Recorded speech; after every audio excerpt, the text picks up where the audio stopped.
Welcome back, everyone. This is episode 151 of the Jiu-Jitsu Dummies podcast. We're brought to you by Black Belt Digital Marketing. Anything you need to build your business on or offline. It's website design, Google Ads, graphic design, printing. We can absolutely help. Check us out at Black Belt Digital Marketing on Instagram or our website, bbdigitalmarketing.com. Request a free review of your online presence today. Bo, you weren't here. I got to say, 150. We hit 150. Yes. Last episode, you weren't around. Fucking so cool, right? It's been 5 years. I mean, we're recording twice a month. We didn't record every week, like in the beginning. It's 150, but most people don't make it past, what, like 10 or 12?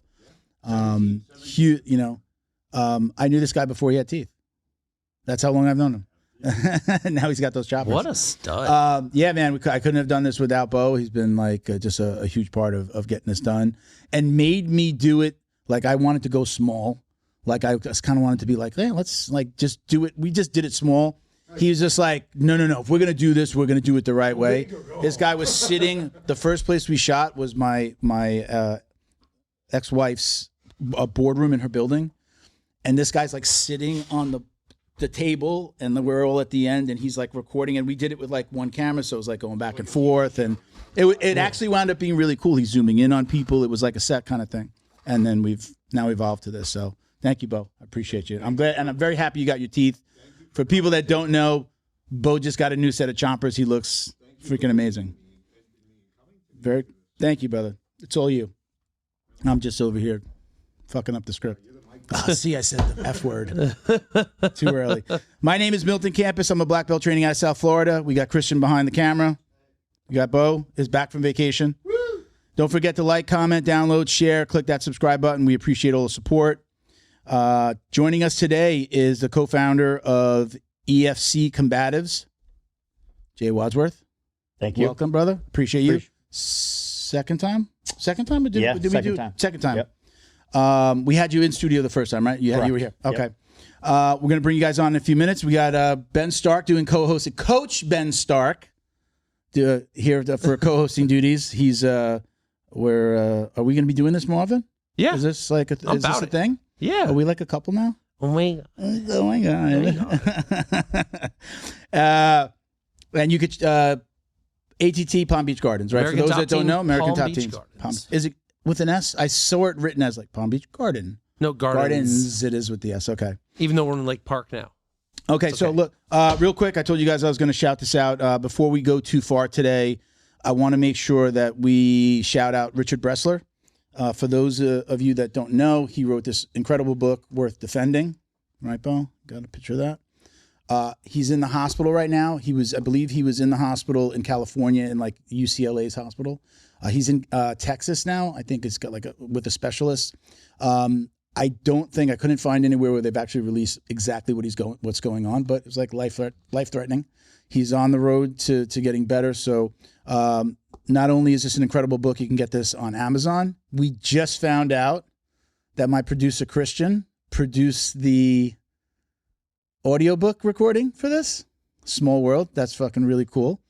Again, you can get this on Amazon, and I guess you can get the audiobook on Amazon as well. All right. So one of the main things I wanted to do, mentioning him, so those of you that don't know him, right, he was Rorion Gracie's first blue belt here in the United States. Not necessarily like the first student. I think he might have had a few white belts come and go. But Richard Bressler stuck with him. Richard loaned Rorion money for the UFC. Like, he's the guy that wrote the check that I think got it over the finish line. Like, he borrowed money from his parents and then like lent it to Rorion. So great book. This is really cool. The obstacles that he endured, drug issues, like Cali, smoking weed all the time, being a loser. His family owned like a burger shop. He wasn't into like being in the burger shop, finds jiu-jitsu. And here we are now with like UFC being as huge as it is, right? So that's pretty awesome. Amazing.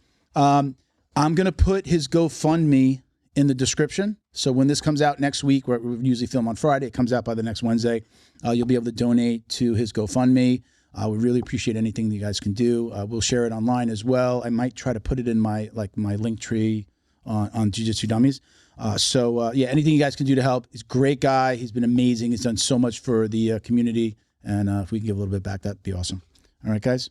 Let's get him up behind me. There we go. Awesome. Yeah.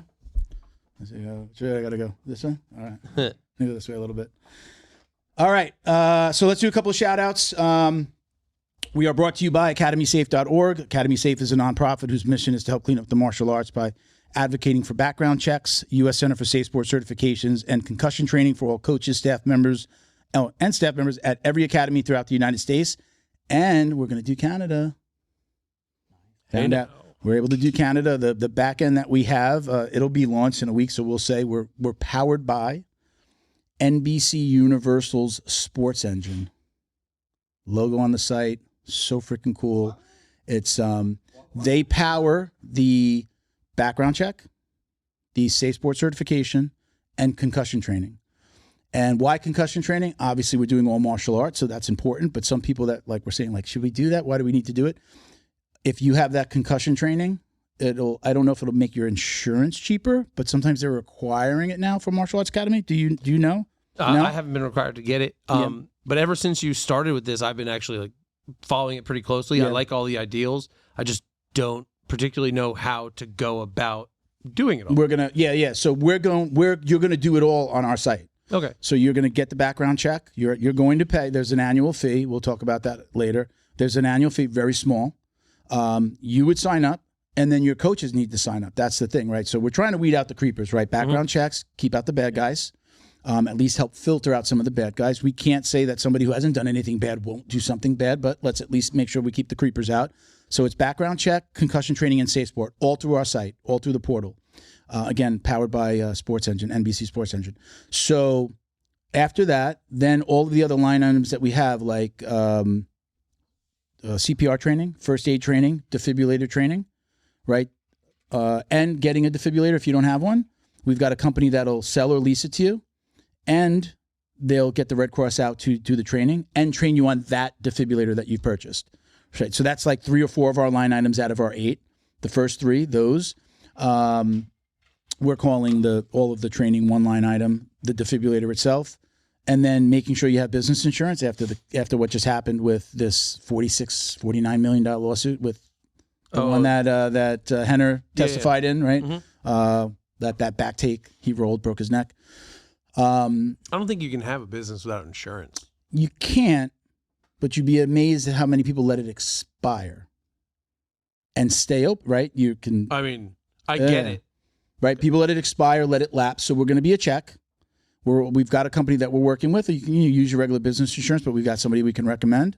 We've got somebody for the defibrillators. They're going to get you the defibrillator and help you with the safe sport certification. That's at the gym's cost. If you have it already, no big deal. You'll like take a picture of it, take a video, upload it. There's an upload on the site. You'll be able to show us that you've got that. And then Rob from McDojo's involved, right? So lineage checks. He wants to know where you got your black belt from. That's a huge part of what he's done, outing fake black belts and things like that. So we have that as well, and that'll be into beltchecker.com. We're going to kind of start our own version of it. Mm-hmm. At least initially, we'll do like some email checking. I have mentioned it and talked to him about that. I know that's kind of like we can kind of fall back on that if we need to check. But we want to email if that person's still alive. Right, we would email and verify. Right, so gym signs up, staff members sign up on underneath them. There's an annual fee for everybody. Under $100 for everybody. It's not very expensive, but the platform will do everything, and anything you don't have, we've got a suggestion on somebody you can use. You can use Google, and then there's an upload for upload your Red Cross certification. Now you've got it done. Upload it. Come back. Log in. Upload it. Done. Right. Line item checked. You have your business insurance. Send us You'll send us that sheet. Upload it. Confirmed. And once you have all those things and all your coaches have taken all their courses, they obviously don't have to have a defibrillator, right? Mm-hmm. So their item checklist is smaller. But once that's done, then we list you on the site as Academy Safe, basically like accredited. And, we're advertising the site. So hopefully we're going to not only help gyms get to a good place, but also advertise and help you get students. So the goal is to, in reality, pop up on the Google search for whatever area, basically saying we subscribe or post that these guys have met all these requirements. Yeah.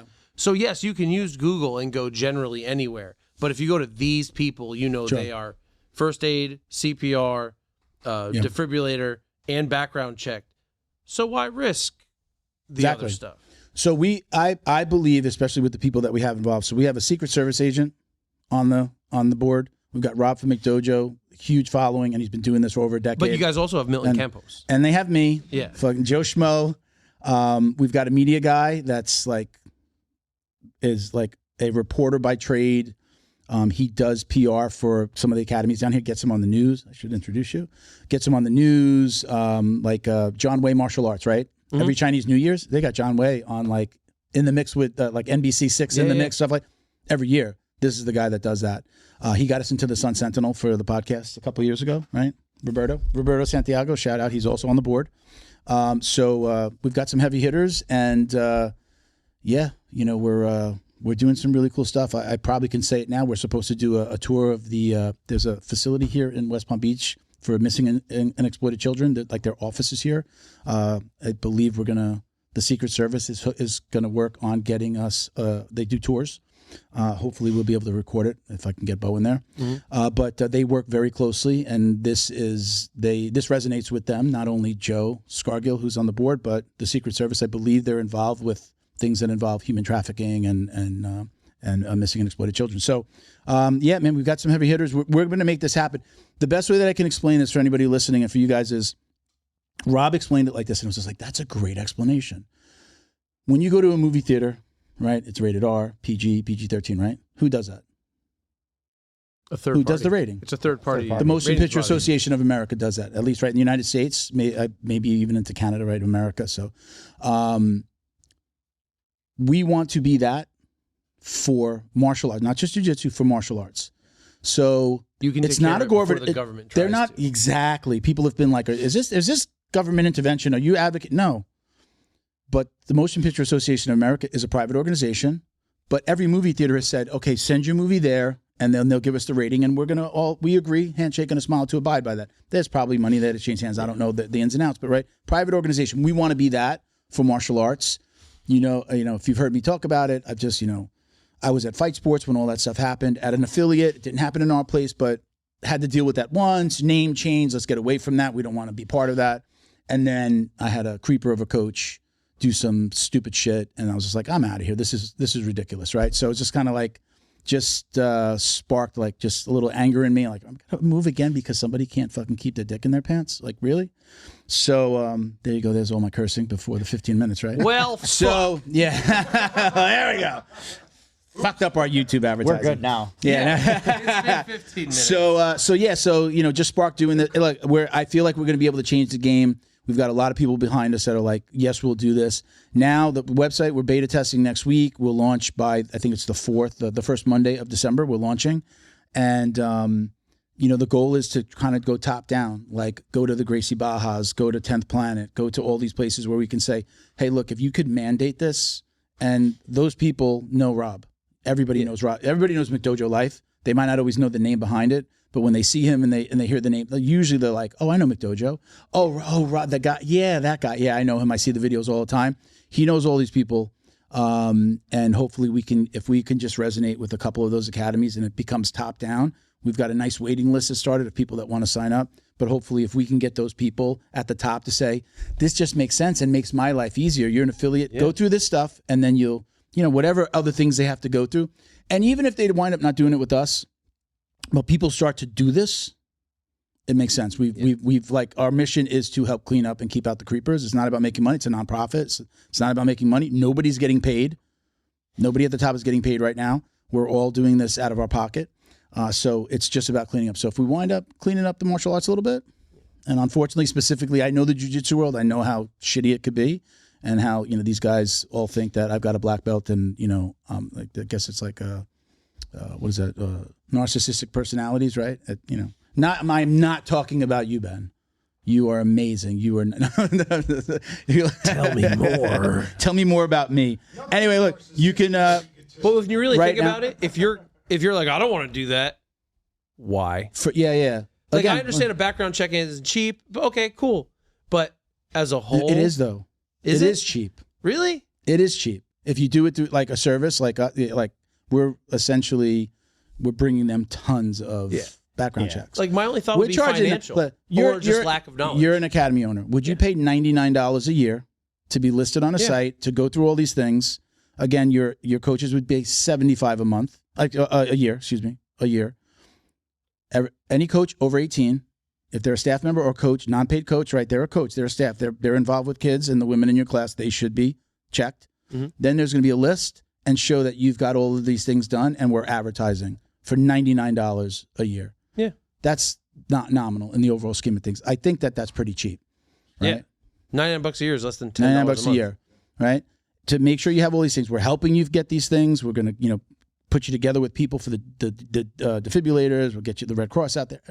We're doing it almost for you. We'll get everything right to you. No one has a problem with first aid, CPR, and defibrillators. There's only one reason that people don't want to get involved in something like this. Yeah, because they know something's going to come up. Yeah. And that's fine. Don't list yourself. Before I moved to Florida in 2023, I was coaching with wrestling and varsity soccer for the girls, where my girls played. And I had to do the background checks. I had to do the concussions. I had to do, the safe trainings, all those. Every year you had to update on those. Yeah. It's like the high schools are making their coaches go through it.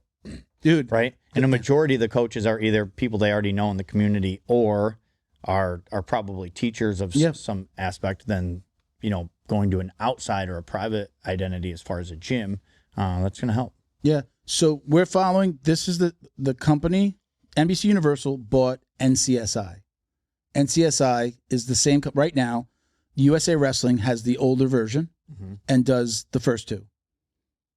Joe Scargill, our board member, the Secret Service agent, love saying that because Secret Service agent. He is a coach and he's registered. We went to lunch after the last podcast he was on, and he was just like, he's showing me, he's like, oh shit, my background check's out of date. He's a Secret Service agent. He still has to do it through the platform, right? Because the same company owns it, that may be transferable to us, so he might not have to do it again because it's literally, they bought NCSI, and NCSI is doing the background check, right? So behind the scenes, that's who's doing it. So he might, and the safe sport is absolutely, if you've done it before, it's transferable. You don't have to do the course again. The background check and the concussion, same thing with the concussion. The background check's the only thing that's not transferable. I can't have you say, if NCSI did it, maybe, we're finding out if it will. But if you've done it someplace else or through another service, we have to do it. We can't be responsible for you saying, here's my background check. It doesn't work like that. Is the safe sport... And we're using the same protocol as USA Wrestling. It's the same. It's already it's working for USA Wrestling. They're like, we believe that you should be using the same exact protocol, and we are. So the things that could possibly come up, it's the same as USA Wrestling. They would tell you you can't coach, you didn't pass a background check. Okay. Go ahead, I'm sorry. The safe sport, is that the first aid CPR, or is that the concussion Safe Sport, protocol? US Safe Sport, US Center for Safe Sport was born out of the sexual assaults that happened in the gymnastics. Okay. On the women's gymnastics team. So this thing was born, and it's basically there to kind of protect like Olympic sports, right? That was like their mandate, is like to, but any sport can go register. And the course is basically like what not to be doing and also what to look out for. So as a coach, are you seeing something inappropriate, and what should you do? Like, are you seeing grooming? Do you understand what grooming is? Do you see it? So it's available for parents. Parents don't have to do it to us. You can go right to Safe Sport and do it. But it's for coaches, but parents should do it because they need to recognize certain things. And I basically say, I don't know what you tell your parents. Do you have kids classes or is it all adults? I've been saying, if you're a parent and you have a kid in martial arts, with what I know, I just wouldn't leave. I'd stay during class. I know it's hard. I know sometimes it's like drop them off in the front. I would stay whenever possible, just because you just never know. Because nobody that's ever been assaulted ever, like a parent of a kid that's been assaulted, never ever was like, should I stay today just in case they get assaulted? Like, it's just like, right, you just never know what's going to happen. My daughter now trains jiu-jitsu. She's about to be 5. I can't stay, and it's my gym. Yeah. Because I'm the problem. Yeah. She knows this is Daddy's gym. Yeah. What are you telling me to do? But the second I leave, angelic student. Yeah. Well, let's let everybody know, right? You can check us out at academysafe.org. By the time this airs, we're beta testing. We won't be live till the 4th. After December 4th, you'll be able to go on, sign up as an academy owner. Once you sign up as an academy owner, we give you a link that we share with your student, or excuse me, your coaches, your staff members. Like the lady at the front desk needs to do this. Why shouldn't she know how to handle a defibrillator or have first aid training, right? So it's every staff member. After the fort, we'll give you that link. They'll click that link and they'll register under you. So we keep it all together. And if anybody, like we are a nonprofit, so if anybody wants to donate, you can see it right there on Academy Safe. There's a GoFundMe link. There's a PayPal link. You can set up recurring donations, all that good stuff. So we'll leave that there. I appreciate everybody. We went long on that, so sorry. Thank you to our friends over at Flow and Roll.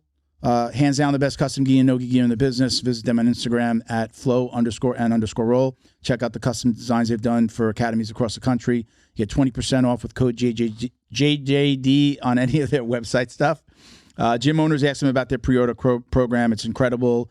Very little out of pocket. Get your stuff on their website so you can get everything you need for your academy and your students without laying out a ton of money. It can be like a $5,000, $10,000 order, a couple $100, get the art done. He puts it on the site, takes the orders. You get your piece. You get your gear. Your students get their gear. You don't have to lay out all that money. Shout out to Leao Optics, right? Hold on one second. Sorry, guys. All right. The go-to brand for sunglasses and apparel featuring their unique bamboo sunglasses. Born in Southern California, their products embody the BJJ lifestyle that we all know and love. Visit Leao Optics and use code JJD for 10% off your order. I always like to, right?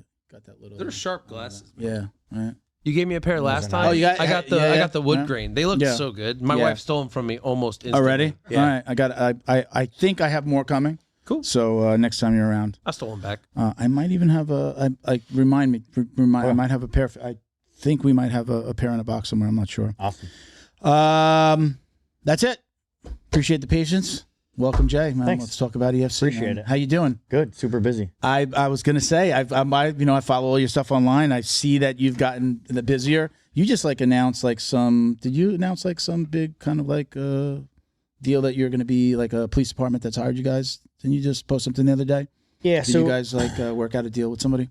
So we have tons of courses obviously coming in for 24 is sold out and 25 as far as hosts. We're booking into August and through December. So we're really filling up the hosts, stuff like that. We're doing different things as far as project wise. We're rolling out our agency program, which means if the agency has 1 or 2 EFC instructors, their whole agency can be entitled to accessing our entire app, which has all the training videos, all the documentation, that type of stuff. Sure. So let's take one step back because I'm introducing you definitely people that don't know who you are, didn't listen to the first episode.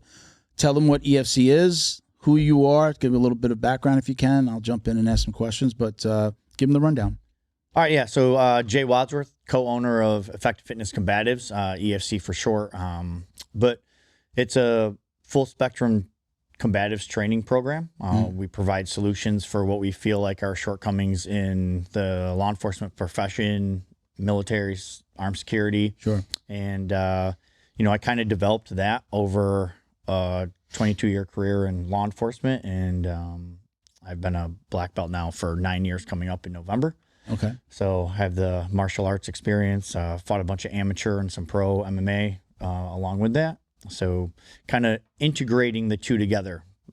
Sport is the quickest way to by far build those skills. Sure. But there's a fairly large integration into what we do with weapons and environmental concerns and circumstances. Yeah. So that's pretty much been my deep dive. How long are you still on the job? Nope. So I retired April of 2023, and then I moved to Florida in July. How many years did you put in? 22. 22 years.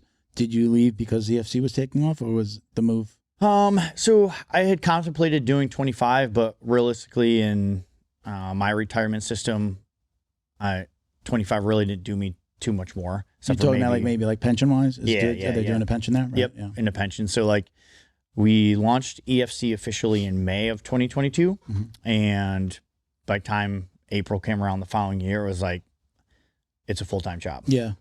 So I know my dad was a cop, and I just remember, I'm going back obviously decades.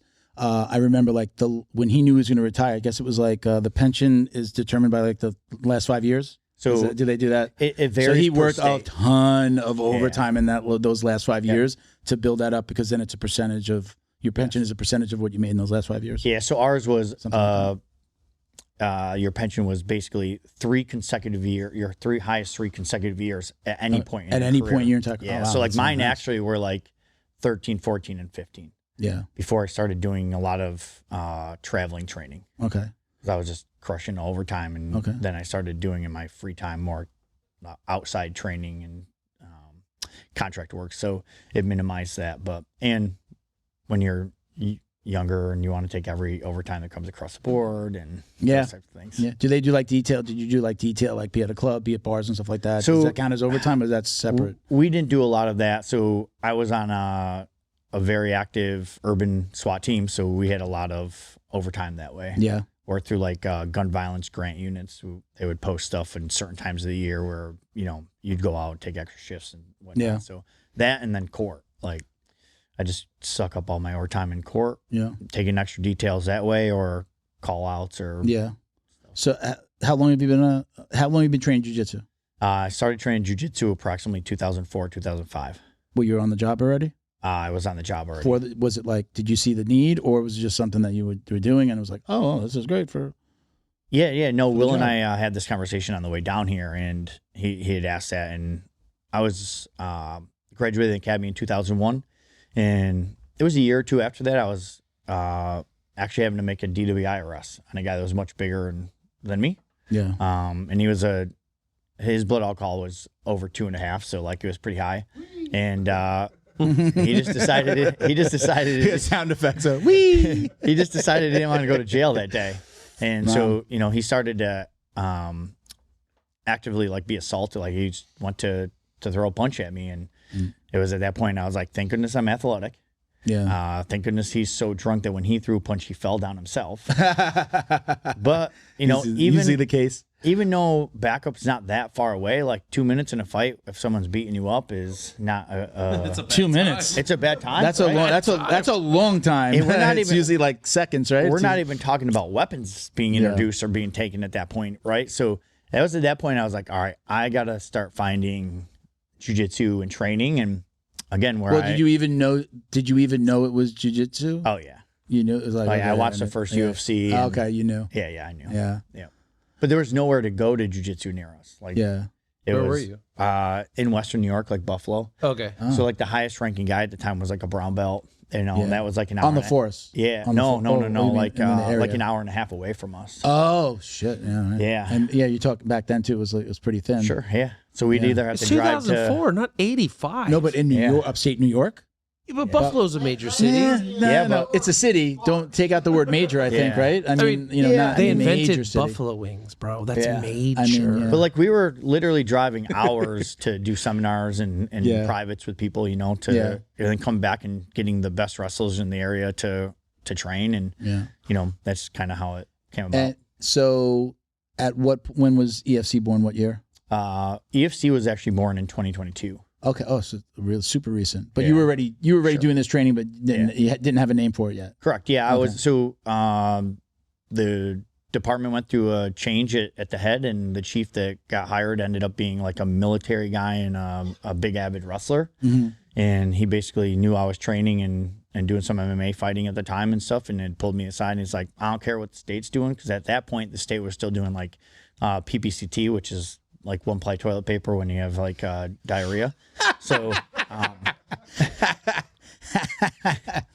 that's the best analogy that I've heard about department training. Yeah. So, and that's what the state mainly was doing at that level, was mostly PPCT type stuff. And he's like, I don't care what the state's doing. We're going to implement training. I want you to come up with a curriculum. I want you to start integrating it. Tell me how we're going to do it, how many times a month or how many times a year we need to train it.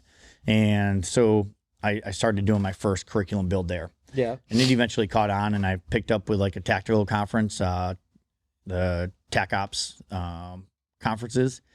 And, you know, they run their SWAT courses out of New York, Nashville, DC now, Florida coming in 2025.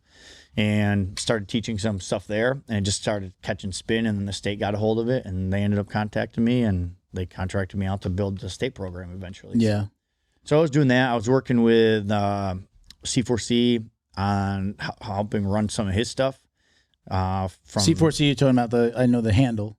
C4C, right? Yep. So I started working with him. We met at a conference, and so I was working with him. It's like C4C operators, right? Yeah, that's Chad's Okay. Instagram. Yep. And so I was working with him from 2016-ish, I think, until right around 2022 when EFC opened, and then I just started my own thing.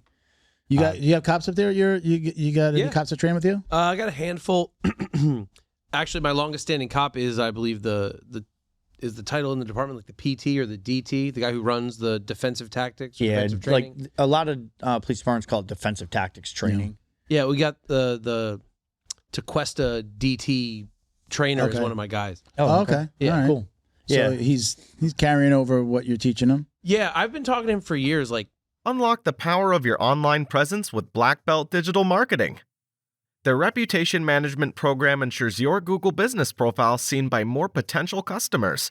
Black Belt Digital Marketing is your full-service digital marketing agency specializing in local SEO and reputation management. Boost your business today. Visit bbdigitalmarketing.com. Your success is their priority.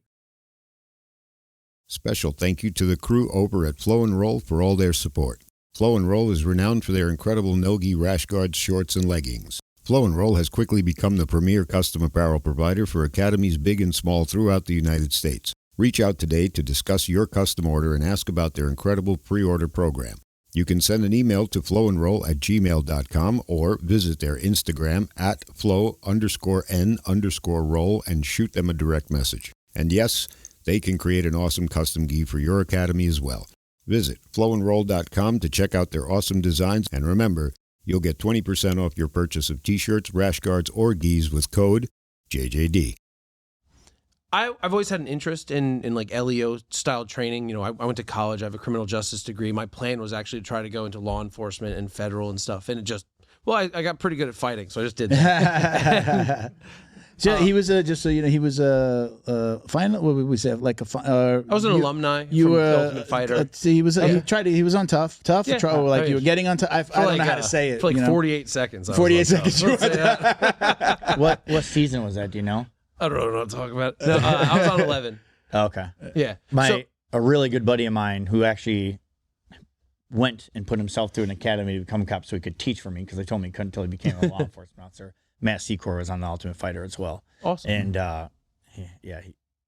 he makes me feel like a white belt when I grab with him. Yeah. I got a couple of those. I roll with like a lot of guys, and like experiencing that is just not good. Yeah, there's always some people that are like, what is, like, I'm good at this. Why do you keep kicking my ass? Yeah. I'm going through that. I changed gyms. You heard the story before. I did change gyms in my town, and for whatever reason, I was usually the bigger guy on the mat at my school. I'm 230, 235 most of the time. I have that problem too. Yeah. So and I was like, I'm like 30 pounds bigger than you. It's funny because it's also like I went to that gym, and now like it's like the writing's on the wall kind of. We didn't have like a lot of higher belts stay, like a lot of white belts. It's always new white belts, but nobody stays. And that I kind of learned over time why people just leave. They kind of get hip to what's going on and then they leave, what the coach is up to, and then leave. So I was usually like more experienced and a bigger guy. So I go to this new gym, and like my first I went to 2 classes. I went to Monday, Thursday class, and then an open mat on Sunday. These guys are like 250, half my age, in shape. This guy's telling us about the the monkey walk that we saw Conor McGregor do. He's like, oh yeah, my neighbor saw me doing my animal warm-ups in my backyard, and he's like, I didn't even bother explaining what I was doing. He's showing us what he's doing, and I'm just like, he's like, you want to roll? I'm like, no. No. I'm 50. I go, how old are you? He's like 26. I'm like, I'm 51. It's not going to be any fun for you. Yeah. You're just going to beat me up, and I'm probably going to get hurt. And I wound up hurting myself with a freaking blue belt. He's probably actually in his 40s. Blue belt. He's a freaking sailor, like this kind of sailor, like raised like on a team, I think. This guy was built like a brick shit house. He was, again, like 250, a little bit taller than me. And blue belt. He just sat, like held me down in side control. And then I like tried to get, and I pulled that's when I either gave myself a hernia up, pulled something here. Yeah. So I was out for 3 classes. I was out for a month, so it's just like, I can't like You're talking about old. big guy and these guys. They have the school is so cool. They have like all the other gyms in the area, besides my old school. And now again, I understand why. Everybody comes to the school, like the coaches from like American Top Team in the area, like all these other guys come, and there's just like all these black belts on the mat. I'm just like, this is like ridiculous. I'm like, let me go over here with the like.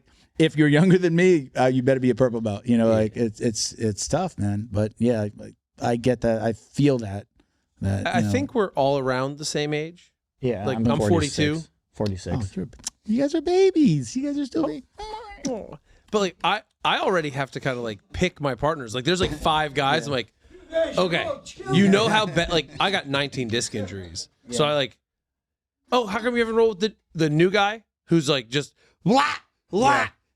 No, we're the same size. You're gonna break I've avoided my back. people before. I'm just like, that guy's got no pause. Like he's just got no slow motion. He doesn't get, you could say let's flow, and he just doesn't do it. He's just a young guy or a kid. Just doesn't get it. He's not leaving his ego at the door. I've avoided those people in the past, but I've never been like, yeah, I can't even be over there with the guys my weight because like they're just like, again, my weight, half my end in shape. Like they're like coaches and they're doing this shit for a living, and then they're coming to this open mat and just like beating the hell out of them. I'm like, oh man, you'd be surprised. Like as a coach, I train the least as I have in the last 24 years. Oh, when you're coaching, it's tough because you're putting more time into coaching. Like running EFC, I was having this conversation on the way down here as well. Like my competition cardio is taking a huge hit running EFC. Yeah. I'm training a lot, but I'm not getting the competition cardio in. I'm more coaching. I'm running a business. Like it so takes you recognize as that competition cardio, but do you also recognize like, wow, I'm getting so much more technical when I do this? Sure. Yeah. Do you feel that? Sometimes I feel in certain positions I am. I've really become more open-minded of like, I'm not very patient when I grapple. Like, I could be patient and like not like force action and like, but like when I grapple in the gym I just constantly am trying to like force action and grapple. Sure. So like sometimes that's good for me. Sometimes it causes me issues. But like growing up, everybody but one partner, my one partner Cameron was like my size. Everybody else was like, one of the guys was a fullback for the Bills. He was 245. He was the gym owner at the time. Little linebacker. Yeah, and now he's like 225. He's got his black belt the year before I did. And one of the guys I worked with actually on my SWAT team got his black belt after I did, but he was a power lifter, so he walks around at 220. I've been training with Secor for quite a while as an instructor for EFC and for the state. And, he's walking around probably at 230, 220 now. He's doing negative 99. I think he did Ultimate Fighter at 170. Like, I don't even know how he did that. Like, So these feelings that I'm having are normal then. Sure. No, Because you guys are truly coaches. This is size I'm a student. shaming, okay, you guys are about, he's so big at 225. Oh, he's so 230. Will's a black belt. I got to roll with Will, right? At least he's nice. What do you weigh, Will? Yeah. 300? Okay, finally, someone bigger than me. Jesus. I'm over here at 255 going, I wouldn't have guessed 300. And he plays a bottom game like a lightweight. You have to. Kind You of have scary. to. When you're as Is big, this guy? Is he inverting? Is this guy going to invert on you? Like and grab a? He yeah, is. He's like, he is. Yeah. How old are you? 30. Oh Jesus! see, when you're a full-grown adult, you have to. Remember start when on you're 35? bottom, because people hate, right? I thought I was 21 You still gotta when I was start on 35. I always tell people, I still see the 19-year-old punk in the mirror. Not so much anymore. I see the same 19-year-old in the mirror.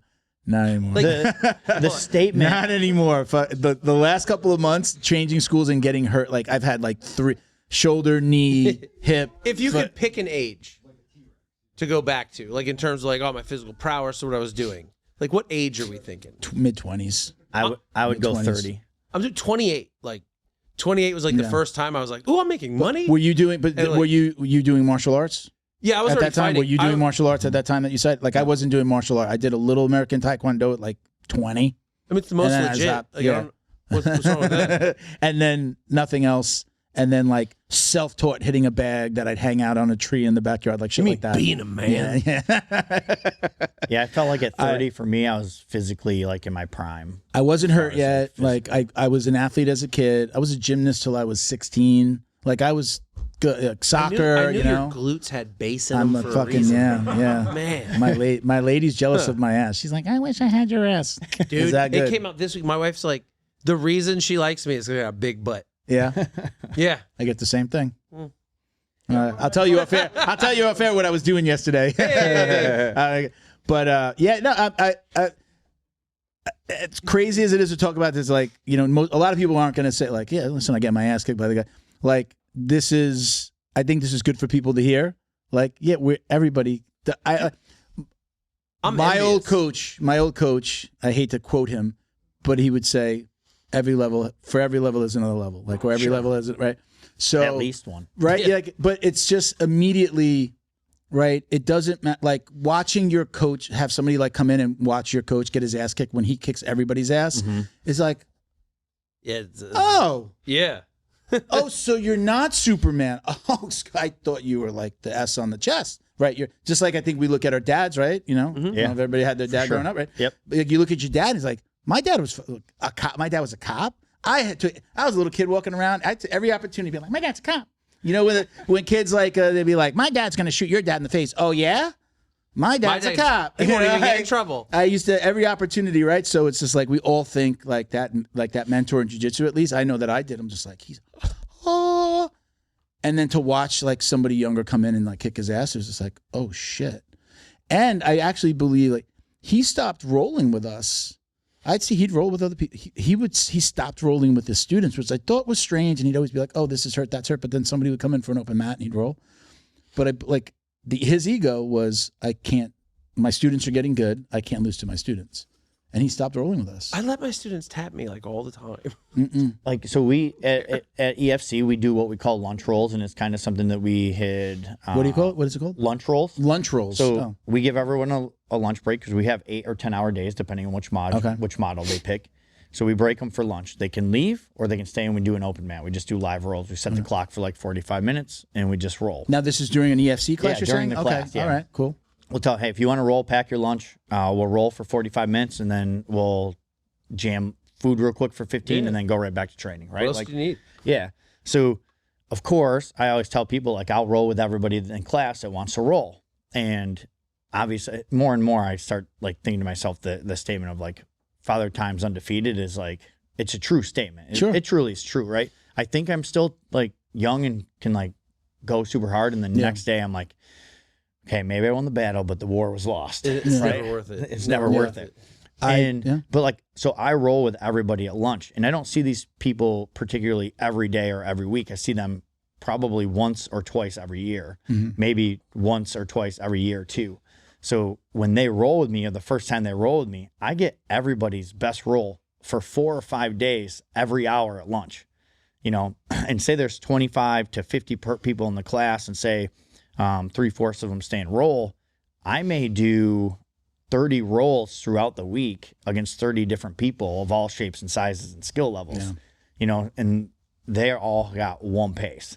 Hey, I'm rolling with the head instructor. Yeah, right. Yeah. Like, they got to prove so, something, right? Dude, I'm old. Stop it. So like Chill I've out. really gotten better at, like, I know when to go hard and when to go, but I've really started to get better at like knowing how to go that 40, 50%. And if they're going hard, I'm still just working at my 40, 50%. And I never used to allow myself to do that. Now I'm getting better at doing that. Yeah, I that's actually been my answer is like, just because they turn it up doesn't mean you got to try to match it. You got to use jiu-jitsu to like try to catch them in something, work at my pace, be sneaky. There's few things as a rewarding wrist lock or two in there. as having a guy who's just giving you their all, and you're just like, I got your sleeve, or you got your wrist, and my foot's on your hip. Yeah. No, keep trying, and all right, cool. But like, can you I calm know, down like now?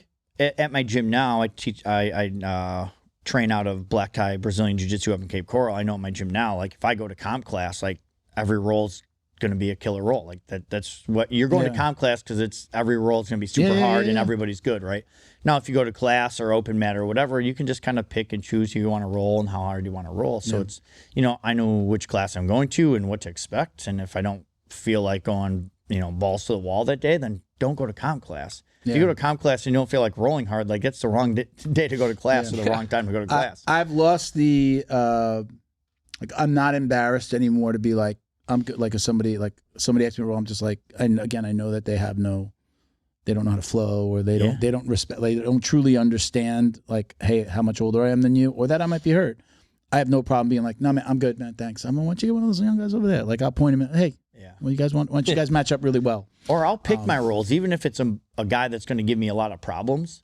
If he's skilled, I at least know how he's moving his body. Yeah. Right? Rather than going with like someone less skilled that's going to flail around and might hurt me because they're going to make a movement that you're not used to them moving. And this happened to me a few weeks ago. I had just tweaked my like hips during like a hip switch, and my lower back was off a bit. And I went to class and like we were rolling. I think it was on a Saturday morning we do 10-10s on Saturday. And I'm like, I got to get a couple rounds and I just need to at least sweat.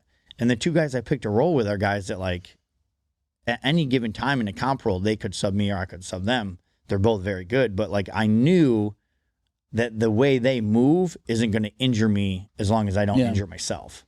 Right? I usually, what bites me in the ass is when they're heavier than me. Yeah. I'm not so much worried about the skill, like their skill being better, but it's just when they go, like they're big and they don't know how to like manage the weight. Yeah. I said for a lot of years, especially on the podcast, like when I'm rolling with somebody, they don't, especially when they're much smaller, or when rolled with women in my academies. You guys look for the bathroom.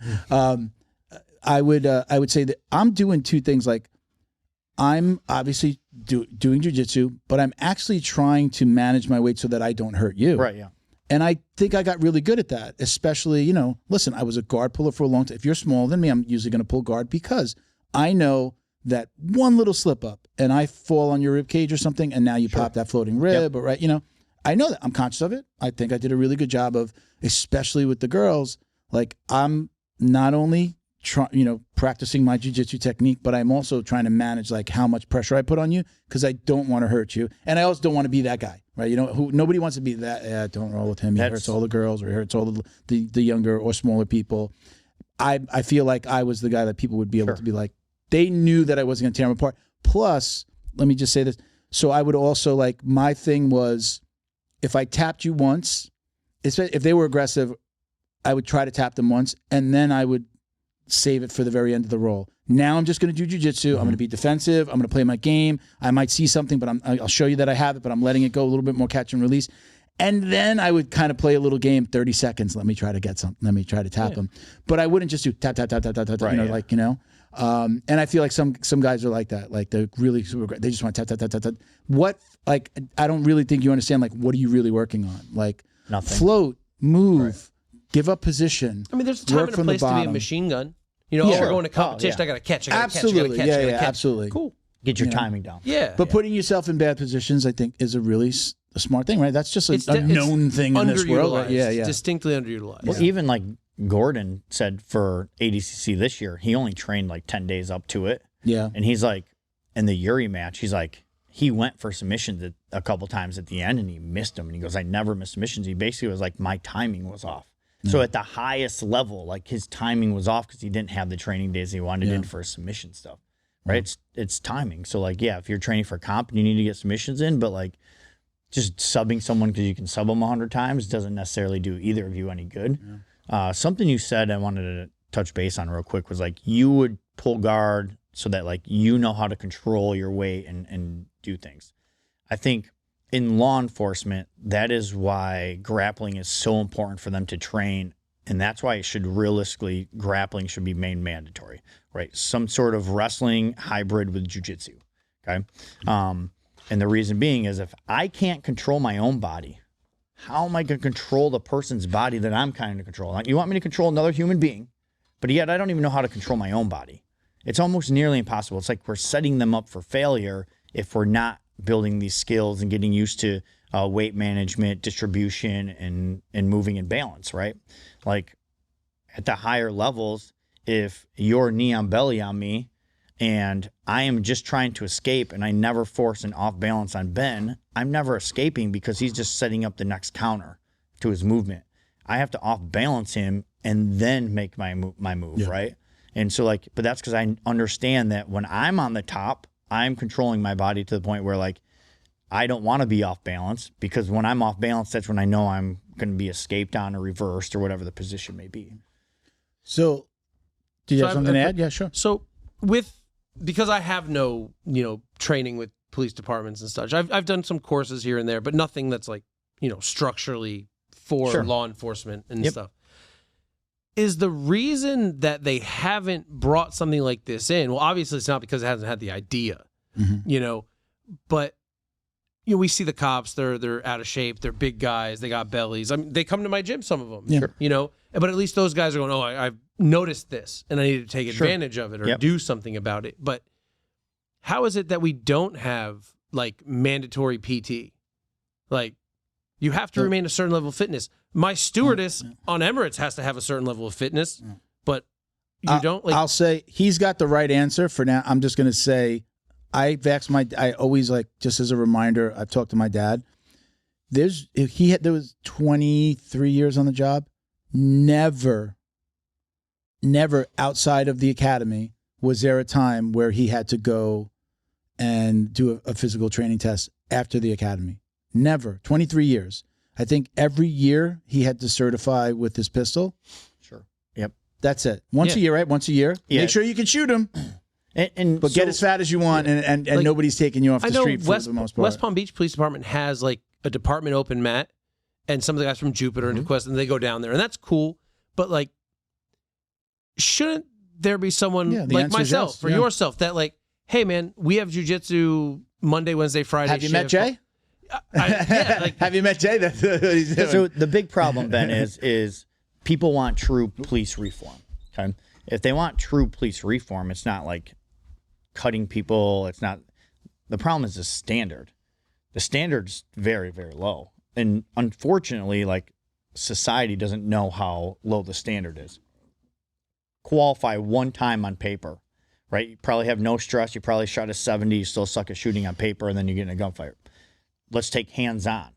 Hands-on is used way more in use of force than than a gun is, okay?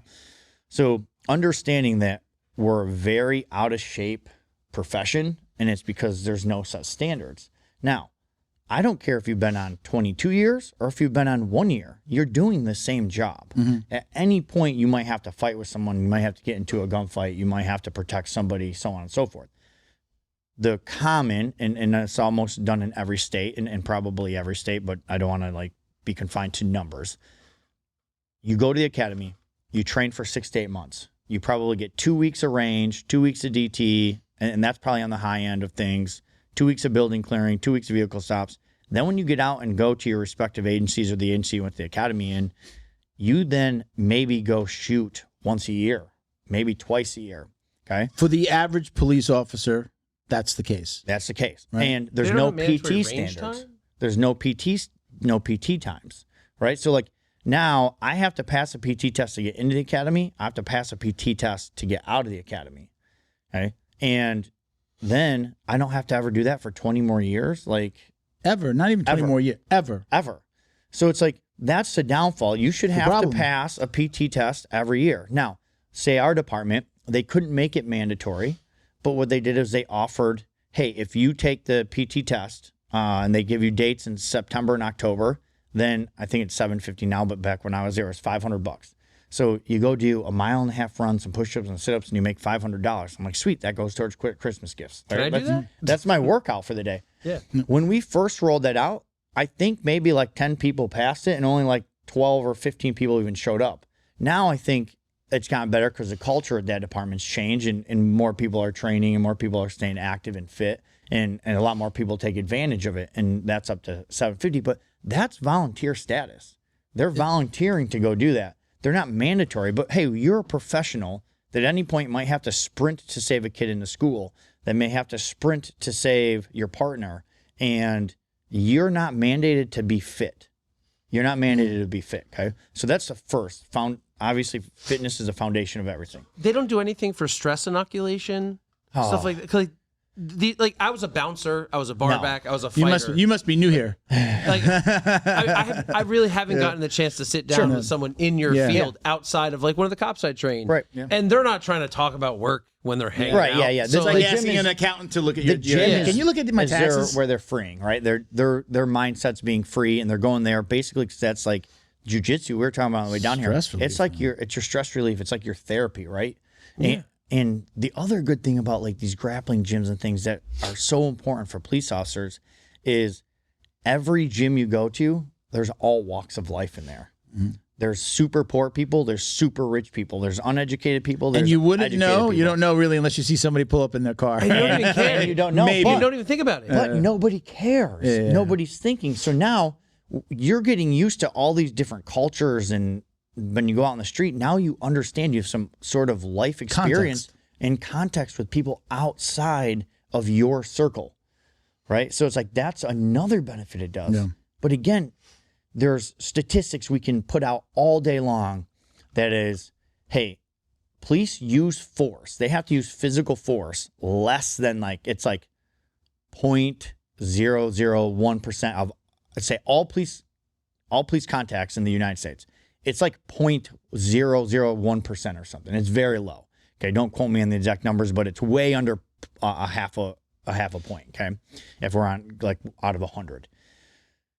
So now if we're talking about what kind of force we're using, so already cops use force so minimal in the amount of contacts, okay? But now when they do use force, I'll just quote like roundabout numbers of like, let's say NYPD's Q1 from 2023, okay?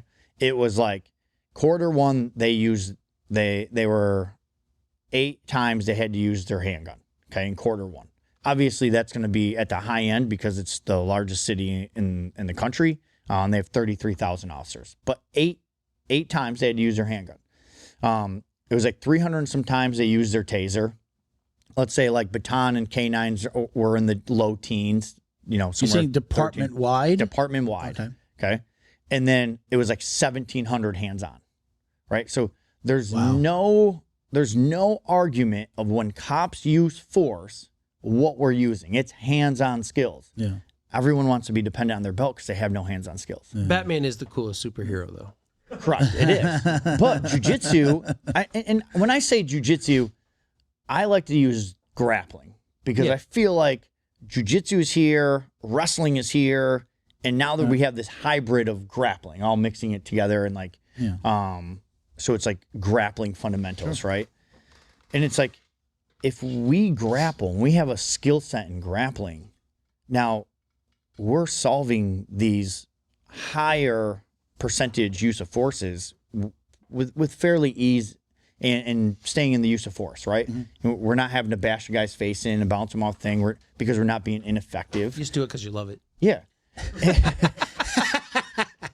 And we'll watch, like I'll watch these videos and they are hard to watch. And I get it. And like, sometimes I look at these videos and I'm like, this looks terrible.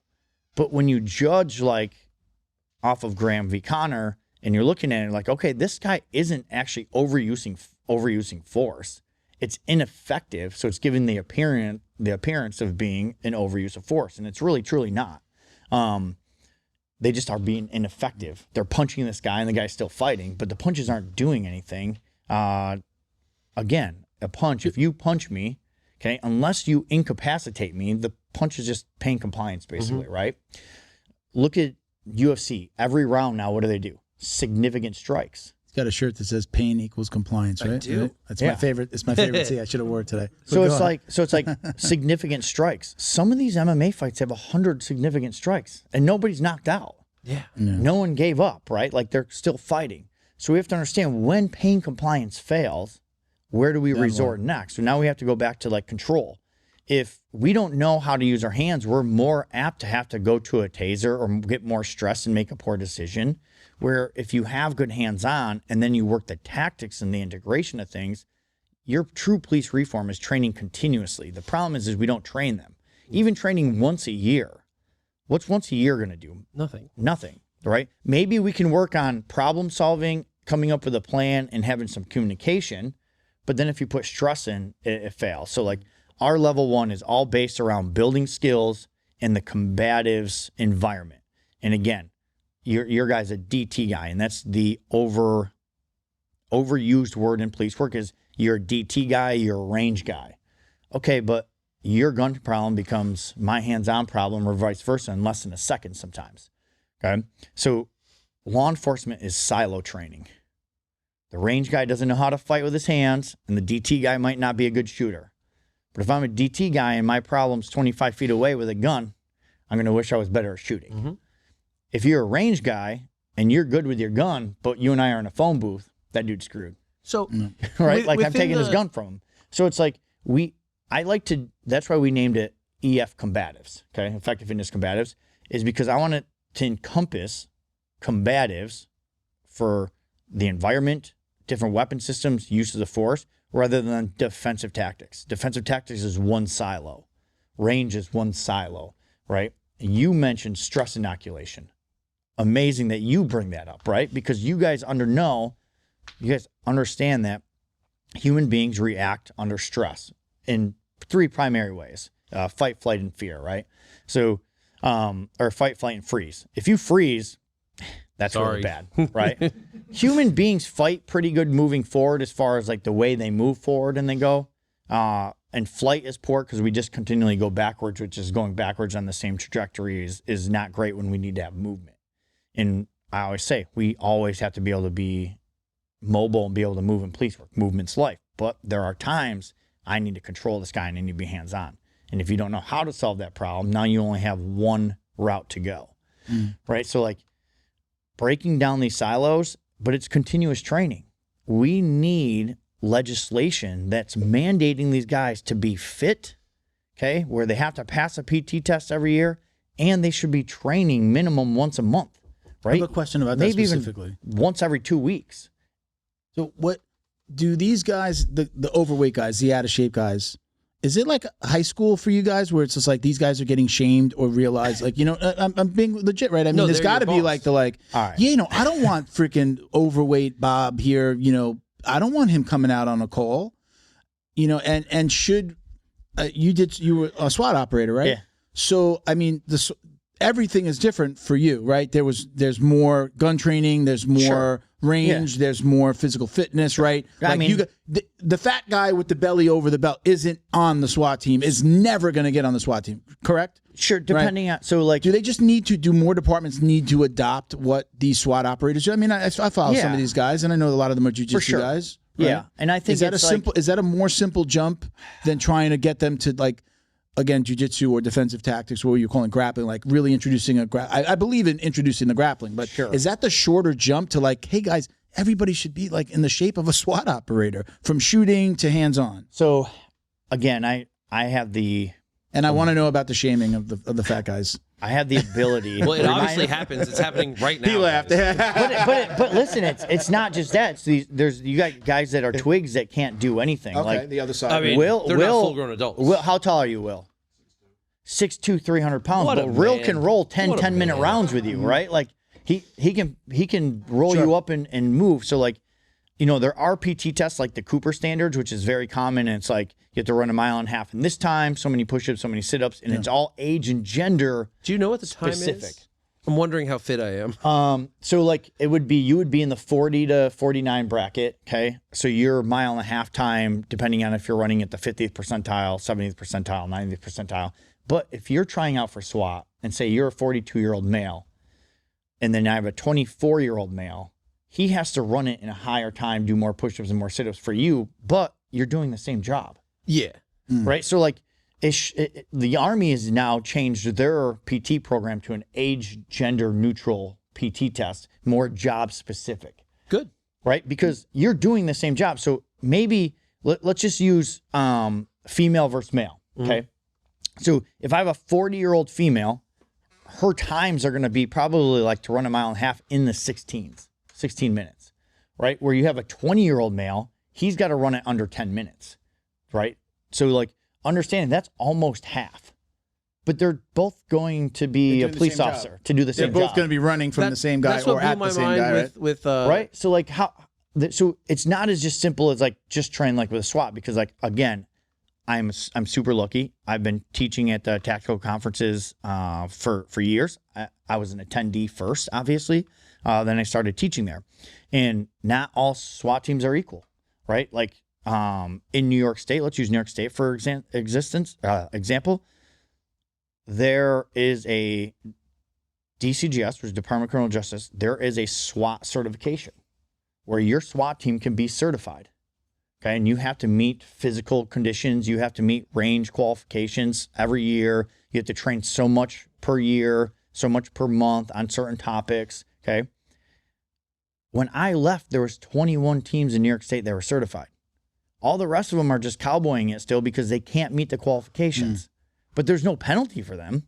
Now, I'm sure if something happens to one of those teams, they get into an event and it goes to court, civilly, I'm sure they could be liable. Like, hey, there's a SWAT certification for the state standard and you guys don't meet it.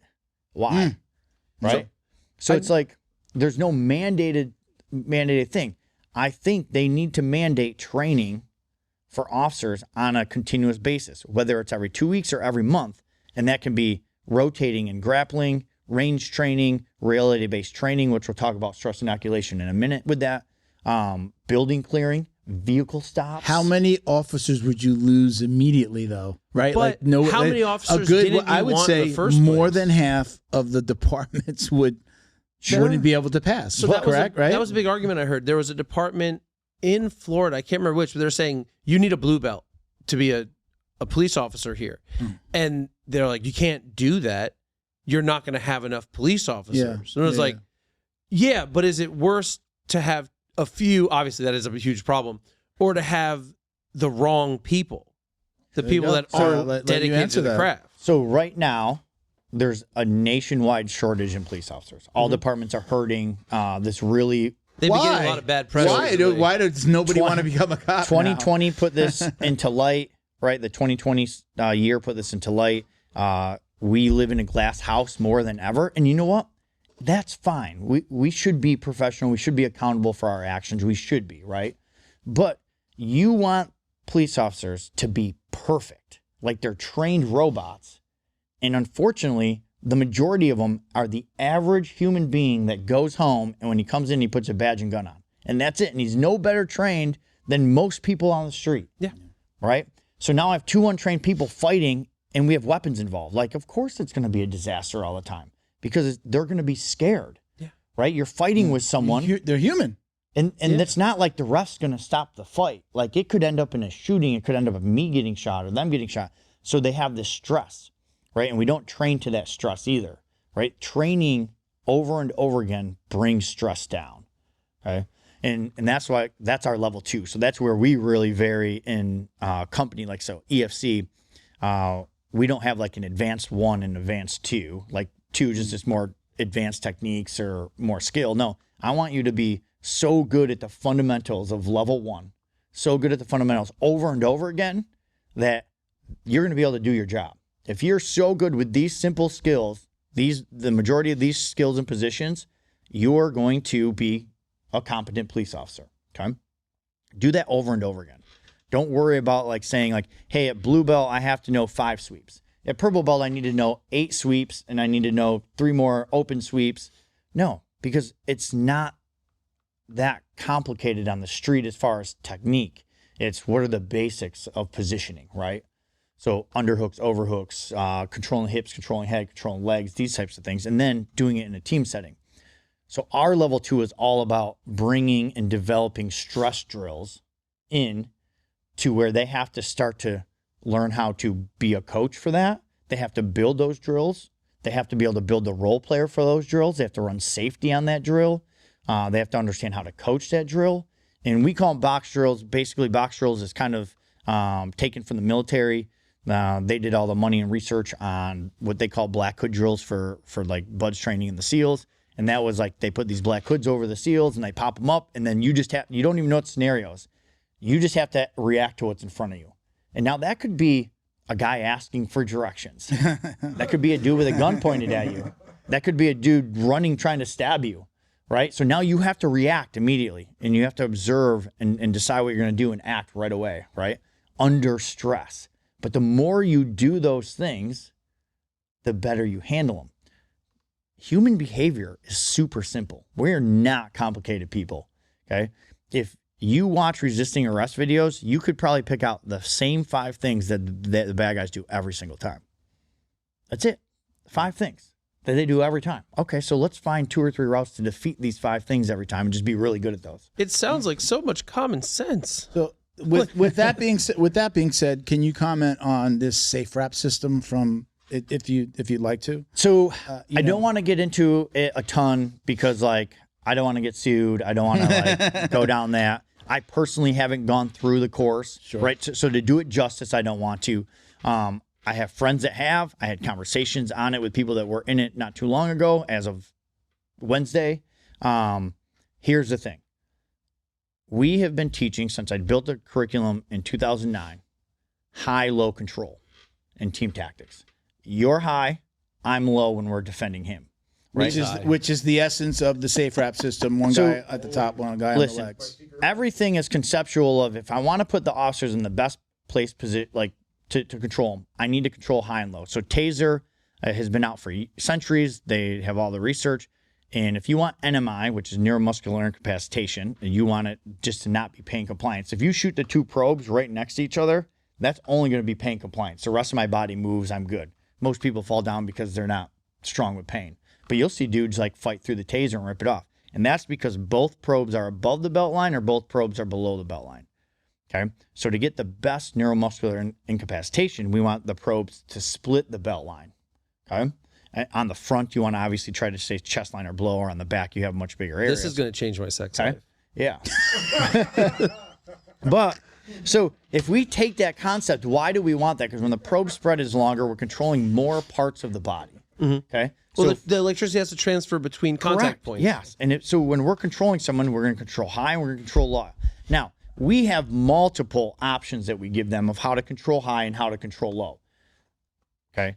Certain systems are just saying this is the one position that we want them to do, and they're talking about it for certain lateral positions versus prone. Now, okay, we teach prone restraint, we teach lateral restraint.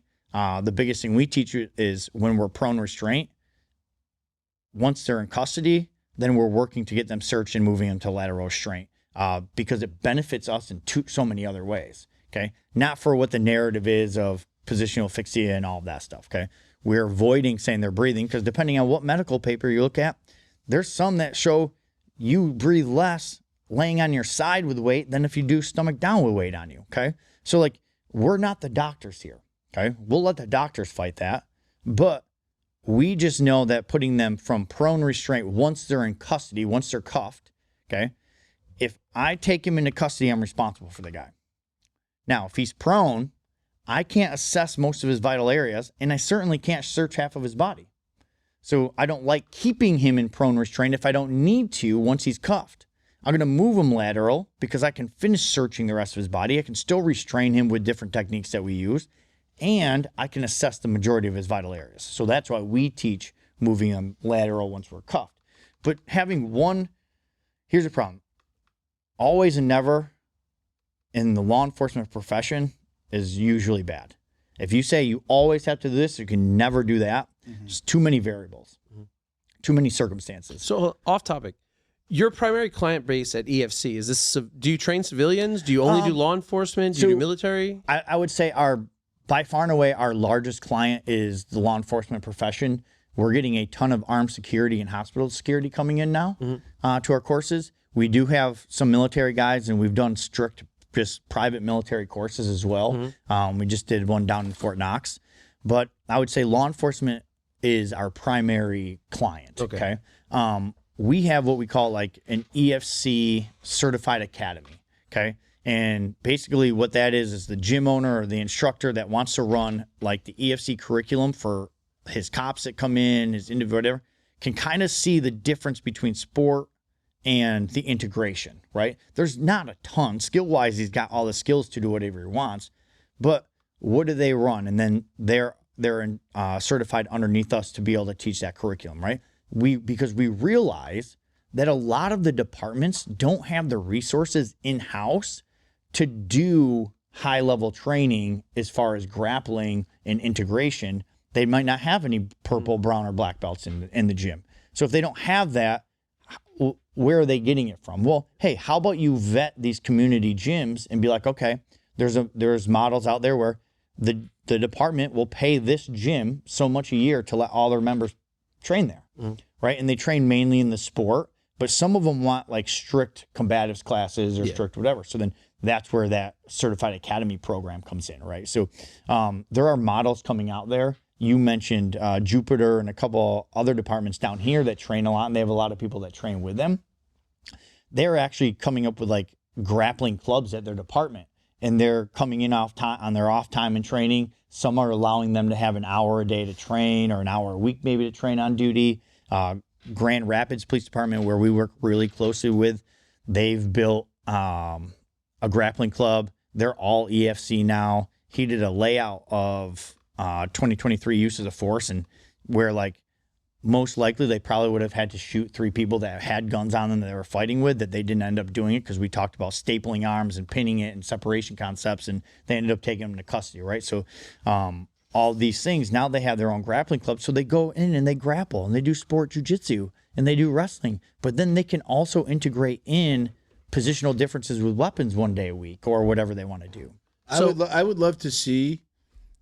You just made the marketing. My marketing mind goes off, and when you, I don't know if you've done. I follow you, and I don't know that if you've done this. I know that some have. Maybe you're mixed in. Actually having recording officer in a chair, just recording him talking about a story where he used what you've taught him. That would be super powerful on getting. Do you do that? So there's content that's in the editing form of that. Okay. And that would be amazing. Probably by the first of the year. Because it leads me to this question. I was looking at this. I'm like, wait a minute. We had this question. So is it Dan J. Seegers? Again, you'll use the X. Do you know who this person is? Because he went through your program. Okay, so I'm sure I know the name. Just putting faces and names with. I taught over 1,000 officers last year, so it's tough, you know. I've gotten certified through FC. I've gotten certified through EFC, and I've recently been assigned in the academy as an instructor. The problem I have is dealing with old heads, the brass, he says, Krav Maga, etc., who do not want to implement your curriculum into the DT program. How could I persuade them to implement it without becoming too overzealous? Do it on them. Great. It's a great question. I get this question all the time. And here's the thing. I did it the wrong way in 2009. It took me to about 2011 or 12 to realize how to trick them into learning jiu-jitsu or grappling, okay? If I go to a class, and I've been doing this now, raise your hand if you've ever been put on your back in the street to a whole room of cops. Maybe one person. So if we come in our first in-service training of trying to get you guys to see what the importance of grappling is, I start everyone on their back, like top guard or open guard position. They're like, oh, I've never been here before. So now we go back to the adult learning process, right? How do adults learn? Experiences, problem solving, those types of things. They haven't experienced that yet, especially the bigger guys. Oh, so no, it needs to be standing, like put them in a standing position. Somebody fighting, or it can be like, hey, how many people in here have had to take a suspect down? Everybody raise their hand. How many people here fought with someone on the ground and had an issue getting their hands behind their back right away? Everybody raises their hand. So now let's just start with training one-man control on top, and then adding in a second and third guy and giving them disciplined places to go so that we're not fighting each other, right? So I started doing it that way. Then they're like, man, then say Officer John Doe and Officer Jane Doe go to a call, and they don't train grappling consistently. They're just doing the in-service, every quarter, every month training. And these guys didn't train, but man, one went high, one went low. They get an arm extraction. It looks beautiful. Now this old head's like, oh, maybe I better pay attention next time, right? So the first few years after I realized what I was doing wrong, I changed my teaching order of one-man control on the ground, two-man control on the ground, three-man control on the ground, and then built off of that. And the amount of people I saw wanting to then learn is crazy. You just explained the same thing that happens that's a problem with academies. Yeah. With just the regular general public, which is, and I've seen it, like you have somebody come in and they're going to learn jiu-jitsu. I'm going to learn how to choke people. And they learn none of that in the beginning. And they're like, oh, I'm on my back. Somebody's laying on top of me. They were sweating on me. Like, I feel like sometimes you got to kind of show them something cool. So they go, oh, this is so cool. I just really, versus just, okay, come in my guard and break this guard. And they're just like, I've never been here. What is this? I thought I was going to learn how to fight. And although I believe you have to learn the basics before you learn the big stuff, you know what? Showing them of like really how to do a rear naked choke is a smart thing. The popularity with the recent like ecological approach Yes, to the jiu-jitsu. ecological approach. It is. People are, oh, I'm not just doing this stagnant thing or like, you know, hey, this is what we kind of want to look for. And you give them like this cool example of, you know, attacking a specific movement and then like, give it a shot.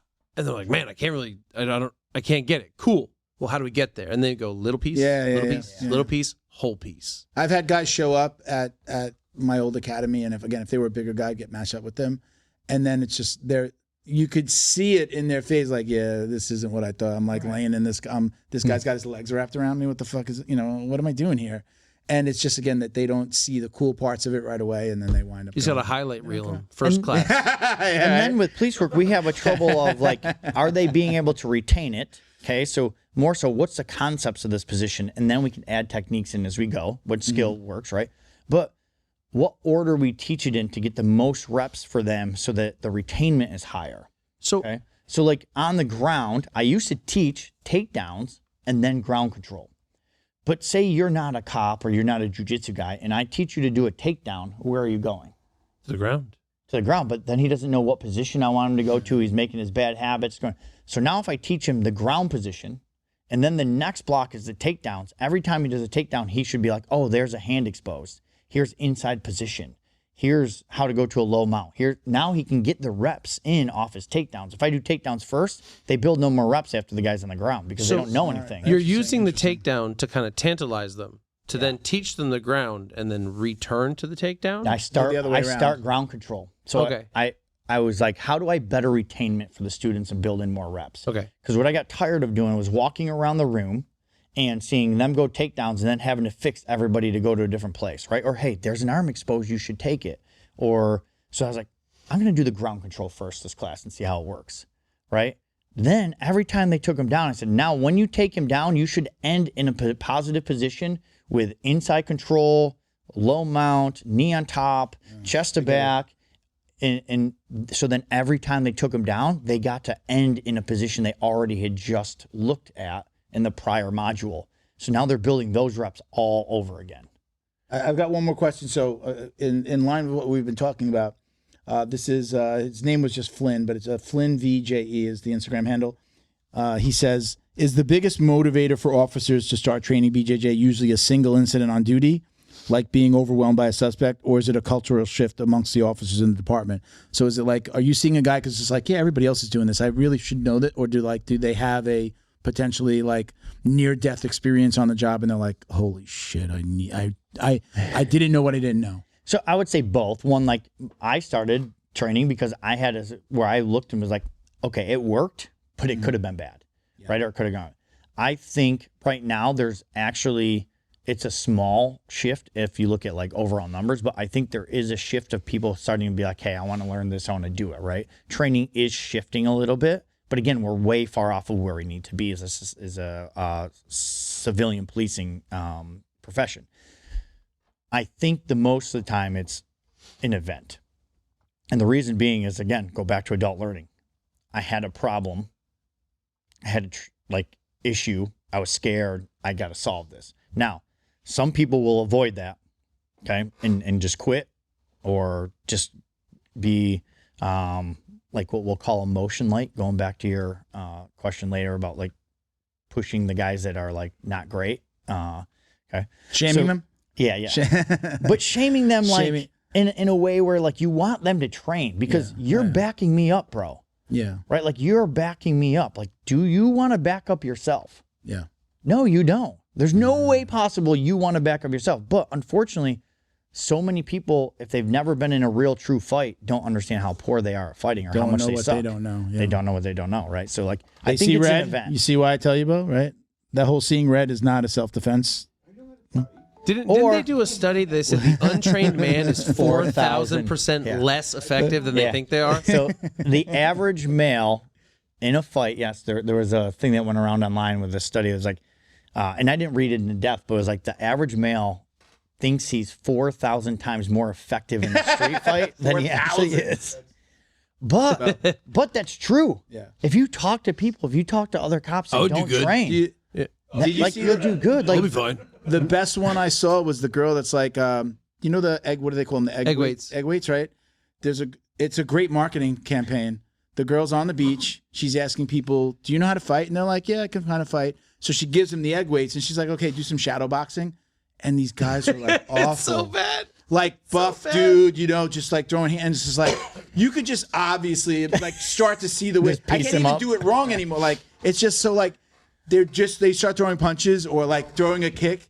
And it's so obvious. It's trained versus untrained. Yeah, it's just again, but he just finished saying, yeah, I could defend myself. They're all wrong. Put it this way: take the best purple belt in your gym. That's an average size male. Let's say under average. Let's say under 180 pounds. Your best purple belt that's under 180 pounds. Dude, I got a 16-pound blue belt that I would put up against 80% of the population. Listen, so if you run him outside and be like, okay, go beat that dude up, render him unconscious. He's going to render that dude unconscious. Yeah. There's nothing he can do to stop it. It'll take 3 minutes. Nothing. So now we take that sport skill and we have to just integrate it into what the use of force is, positions, right? Like we can't, especially right now, the DOJ has a very strong firm on vascular neck restraints. Yes, we all know that it's an uneducated guess because we choke people in the gym every day. Haven't killed anyone yet. We let our kids choke people in the gyms every day. Okay, no one's dying. Okay, but those are the rules we're given. Okay, so we can't just choke them. Knock on wood. Yeah, knock on wood. We don't believe in that stuff over here, buddy. So Science facts. We talk about instead of over if we take the back, instead of having an over under. Why do we do an over-under? Elongated control. Yeah, and our number one attack is the neck at that point, right?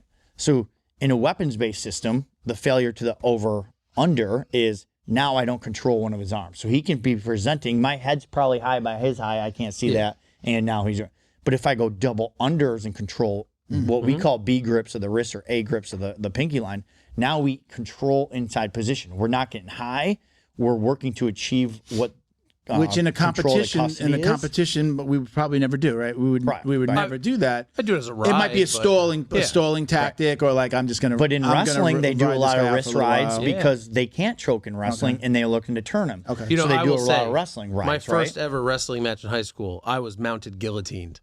Hard. Oh yeah, I mean there's guillotines in wrestling realistically, right? I was being straight. I tapped in my first wrestling match. Really? Yeah, and then I got off the mat, and the coach was like, the hell's all that bullshit? And I'm like, he was choking the hell out of me. And he's like, you got pinned. And I'm like, I thought you were allowed to choke. Yeah, we're working a project. Actually, that's what these guys are with me today, is because from here we're going over to a larger named gym company, and we're going to be working with them about integrating the curriculum in for combatives for people that are armed, whether it's concealed carry or open carry, security, police, military, but also a gen pop unarmed response to things. So obviously all our content that we have is a majority of it is armed responses.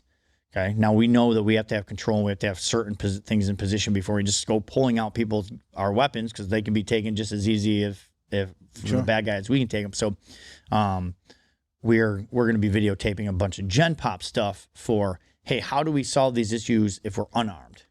Right, so that's kind of the next project. The two takeaways that I had was his name Will? Yeah, Will. So the two takeaways I have from this episode are: don't roll with Will. Yeah, don't roll with Will. And I'm very interested in finding more about your sex life with the taser. Yeah. and why you said that. And your wife is here. So I am going to ask her. Listen, you know what? We did start a little late. It's an hour and a half. We're already at almost 2 o'clock. I know you got to get out of here. So we'll wrap it up. I appreciate you coming on. Unlock the power of your online presence with Black Belt Digital Marketing. Their reputation management program ensures your Google business profile is seen by more potential customers. Black Belt Digital Marketing is your full-service digital marketing agency specializing in local SEO and reputation management. Boost your business today. Visit bbdigitalmarketing.com. Your success is their priority. Special thank you to the crew over at Flow and Roll for all their support. Flow and Roll is renowned for their incredible no-gi rash guards, shorts, and leggings. Flow and Roll has quickly become the premier custom apparel provider for academies big and small throughout the United States. Reach out today to discuss your custom order and ask about their incredible pre-order program. You can send an email to flowandroll@gmail.com or visit their Instagram at flow_n_roll and shoot them a direct message. And yes, they can create an awesome custom gi for your academy as well.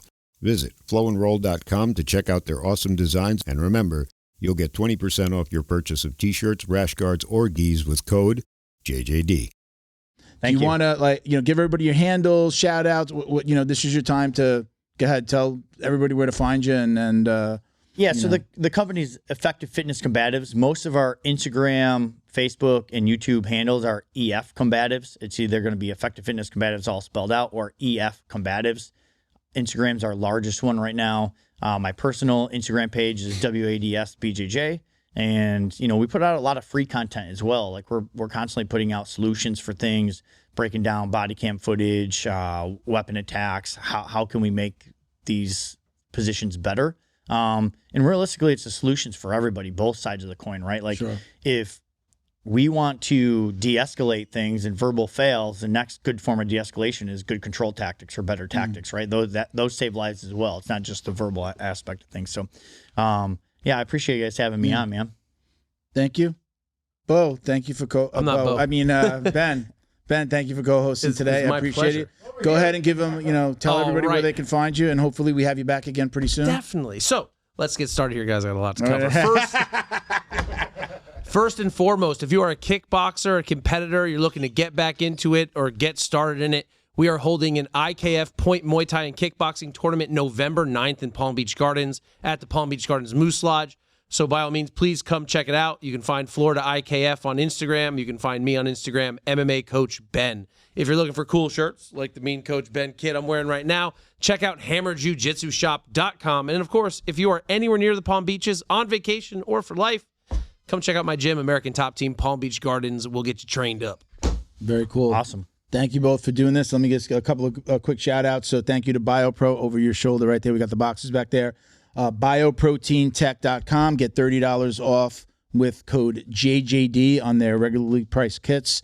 The BJJ box is working with us again, not only here, but on Academy Safe. Check them out at thebjjbox.com and get 20% off your first order with code JJD20. And they did go quarterly. So they're not monthly anymore. It's a quarterly box. You can check us out just pretty much everywhere at Jiu-Jitsu Dummies or Jiu-Jitsu Dummies Podcast. Just search it. You'll find us. My personal IG is Uncle Milty BJJ.